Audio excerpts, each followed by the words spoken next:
लौ है वो विरोधों में और चमकेगा, किसी दिए का अंधेरा उछाल कर देखो। यह शेर हरियाणा की बेटी गीता सैनी पर बिल्कुल सटीक बैठता है।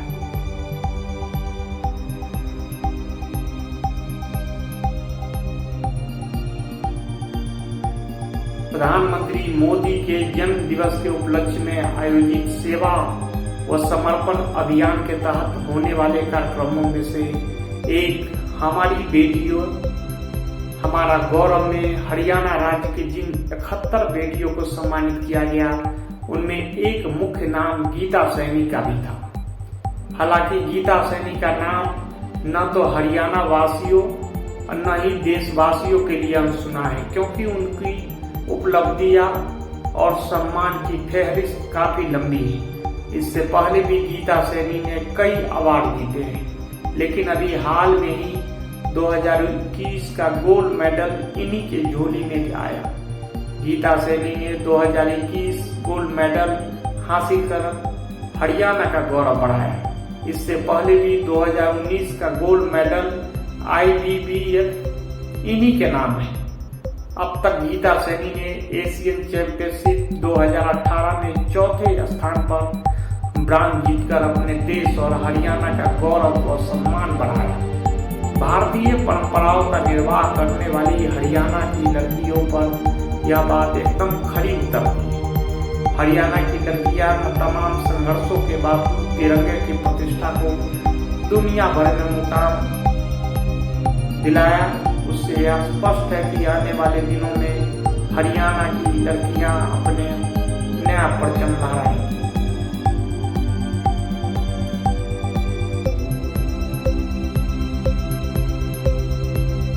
किसी समय गीता सैनी का खुद का वजन 21 साल की छोटी उम्र में 108 किलो था। उसके परिवार वाले उसको वजन को लेकर चिंतित रहते थे। एक दिन यह लड़की अपने वजन को कम करने बाबत एक जिम में गई, जिससे कि उसका वजन कम हो जाए और वह अपने को किसी से कमतर न रखे। अपना वजन कम करते करते उसने 108 किलो से 65 किलो वजन कर दिया। लेकिन वह इस दौरान जिम में इस तरह रम गई कि उसने कब अपनी इस कमजोरी को अपनी ताकत बना लिया, उसे पता ही नहीं चला।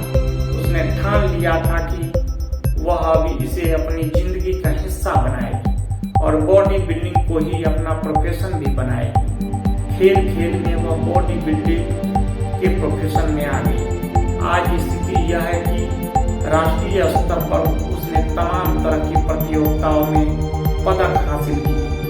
उसने यह साबित कर दिया कि यदि कुछ ठान ले तो कोई भी काम असंभव नहीं है।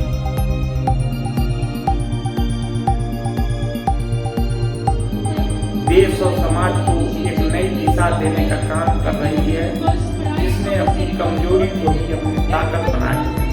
ऐसे ही एक लड़की गीता सैनी है, जो तमाम प्रतिबंधों, दिक्कतों और सामाजिक पारिवारिक संस्कारों को ध्यान में रखते हुए अपने पेशे के प्रति संघर्षरत है।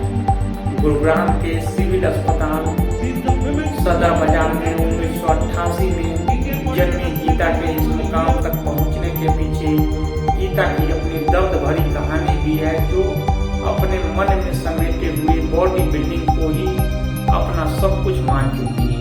गीता के दादाजी गणपत राम सैनी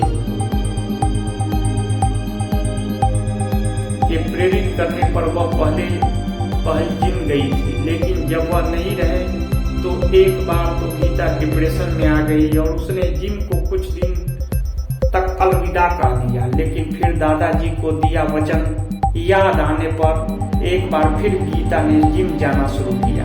पहले जब गीता ने जिम ज्वाइन किया तो उसका मकसद सिर्फ वेट कम करना था, लेकिन जब उसने उसे अपना प्रोफेशन चुना तो उसके परिवार वालों ने उससे दूरी बना ली।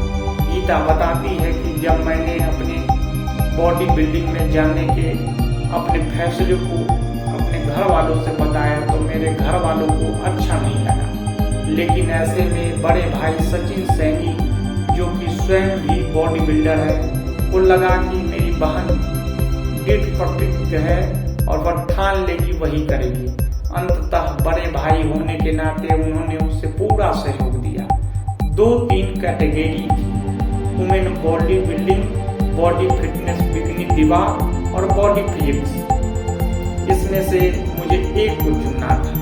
ज्यादातर बॉडी फिटनेस को महिलाएं चुनती हैं, लेकिन मैंने बॉडी बिल्डिंग को चुना। बॉडी बिल्डिंग में पूरे साल में जो मसल्स बिल्ड करते हैं तो गेम होता है, जैसे नेशनल एग्जाम की तरह होता है। इस दिन हमारा कंपटीशन होता है और ट्रेनिंग हार्ड हो जाती है। दोनों टाइम जिम जाना होता है, सुबह शाम। डाइट भी प्रॉपर लेनी होती है और मांस लेना होता है, वह भी बॉयल। उसके बाद पार्टिसिपेट करते हैं। बॉडी फिटनेस में स्लिम बॉडी बनानी होती है, बॉडी हल्की टोन होनी चाहिए। विशुद्ध शाकाहारी परिवार में पली बड़ी गीता के परिवार में कोई भी मांस तो दूध, अंडे तक नहीं खाता। गीता ने बताया कि जब मेरे ट्रेनर ने मुझसे कहा कि अगर बॉडी बिल्डिंग में बेहतर मुकाम बनाना है तो अंडे और मांस तो खाना ही पड़ेगा। अंडा खाने में तो मुझे कोई दिक्कत महसूस नहीं हुई, लेकिन जब मैंने पहली बार मांस खाना पड़ा तो बहुत मुश्किल हुई। मांस खाने के बाद जब मैं घर पहुंची तो मुझे पूरा दिन उबकाई महसूस होती रही, लेकिन अपना मकाम हासिल करने के लिए यह तो करना ही था। जब यह बात मेरे परिवार वालों को पता लगी तो उन्होंने न केवल मुझे घर में एक कमरे में माइक्रोवेव, फ्रिज और अलग बर्तन दिए, बल्कि मुझे मेरे कमरे तक सीमित कर दिए।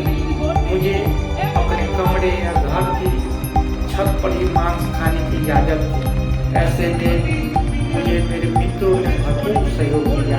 मैं उनके घर से अपने 2-3 दिन का भोजन तैयार करके ले आती थी और जब यह खत्म हो जाता है तो वापस उनके घर जाकर तैयार कर लाती। ये संघर्ष सतत आज भी जारी है। इसका मतलब यह नहीं कि मेरे परिवार वाले मुझे सहयोग नहीं दे रहे, बल्कि आज मैं जो कर पा रही हूँ यह उनके ही सहयोग से संभव हो रहा है। वो बताती है कि जब पहली बार मैं बॉडी बिल्डिंग की पोशाक पहनकर प्रतियोगिता में शामिल हुई तो मुझे बहुत शर्म महसूस हुई, क्योंकि मैं जिस परिवार से ताल्लुक रखती हूँ वहाँ इस तरह के कपड़े तो दूर की बात, आज भी भारतीय परंपरा के अनुरूप घूंघट का चलन है।